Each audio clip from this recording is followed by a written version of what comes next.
ఆంధ్రప్రదేశ్లో ఉన్న రాష్ట్ర స్థాయి కమిషన్, అదేవిధంగా వివిధ జిల్లాలకు ఉన్న జిల్లా స్థాయి కమిషన్లు ఏర్పాటు చేయడం అనేది పౌర సరఫరాల శాఖ నుంచి వినియోగదారుల కోసం కేంద్ర ప్రభుత్వం ఇచ్చిన ఆదేశాల మేరకు ప్రతి జిల్లాలో కూడా వినియోగదారులకు భరోసా కల్పించడానికి ఎక్కడైతే మోసపూరిత ప్రకటనల వలన నాణ్యత లేని సరుకుల వలన వాళ్ళు ఇబ్బంది పడడం, సహజంగా అనేక సందర్భాల్లో వినియోగదారులకు ఉన్న హక్కుని ఉపయోగించుకోవడానికి కోసం ఇది ఒక అద్భుతమైన వేదిక. అయితే సమాచార లోపం వల్ల పూర్తి స్థాయిలో ప్రతి ఒక్కరికి సమాచారం అందించాలనే ఒక ప్రయత్నం మా శాఖ నుంచి మేము చేస్తున్నాం. ఇప్పుడే నేను కమిషనర్ గారు కూడా కోరాను, రాష్ట్ర వ్యాప్తంగా కన్జ్యూమర్ క్లబ్లు ఏర్పాటు చేయడం, వీలైతే పాఠశాలలోనూ కాలేజీల్లోనూ అందరికీ కూడా అవగాహన పెంచే విధంగా ఒక ప్రయత్నం రాబోయే రోజుల్లో చేస్తాం.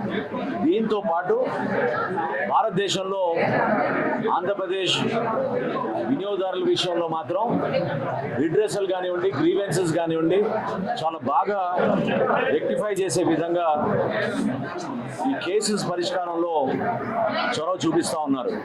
దాదాపు 1,33,757 కేసులు నమోదైతే ఇప్పుడు వరకు ఆల్మోస్ట్ 1,30,000 కేసులు పరిష్కారం చేశారు.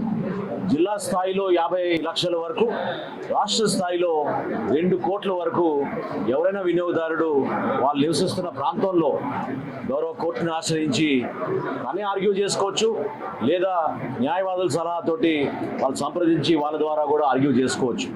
వినియోగదారుడికి ఇవ్వాల్సిన ప్రొటెక్షన్ ఒక హక్కుగా, ఒక బాధ్యతగా ప్రభుత్వం నుంచి మేము అందరం కూడా సిద్ధమవుతాం. ఇందులో ఎవ్వరు కూడా ఒకరిని చూసి ఉపేక్షించాల్సిన అవసరం లేదు.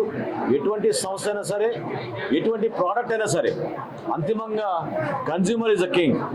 కన్జ్యూమర్ని కాపాడే విధంగా, వినియోగదారుడికి హక్కు వచ్చే విధంగా మేము నూతనంగా కొత్త ఆలోచనలతోటి ఫర్ ద ఫస్ట్ టైం భారతదేశంలో డిజిటల్ అవేర్నెస్ కూడా పెంచే విధంగా మేము ఒక క్యాంపెయిన్ చేపట్టబోతున్నాం ఈ సంవత్సరం నుంచి. సో జూన్ నాటికల్లా రాష్ట్ర వ్యాప్తంగా ప్రతి పాఠశాలలోనూ, ప్రతి జూనియర్ కాలేజీల్లోనూ వినియోగదారుల యొక్క హక్కు గురించి మేము చేయాల్సిన కార్యక్రమాలు ప్రజల్లోకి మరింత విస్తృతంగా తీసుకెళ్లే విధంగా చేస్తాం.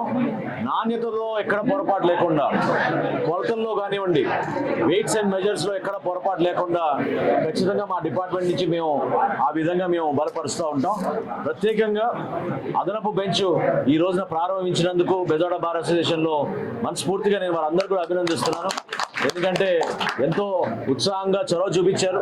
ఇక్కడి నుంచి వినియోగదారుడు ప్రతిరోజు మచిలీపట్నంకి వెళ్ళాలంటే అనవసరమైన ప్రయాణం, అక్కడ ఇబ్బందికరమైన పరిస్థితులు ఉన్నాయి కాబట్టి వాళ్ళకి ఇంకా అందుబాటులో తీసుకొచ్చేటట్టు ఈ కార్యక్రమం ఈరోజు చేపట్టాం.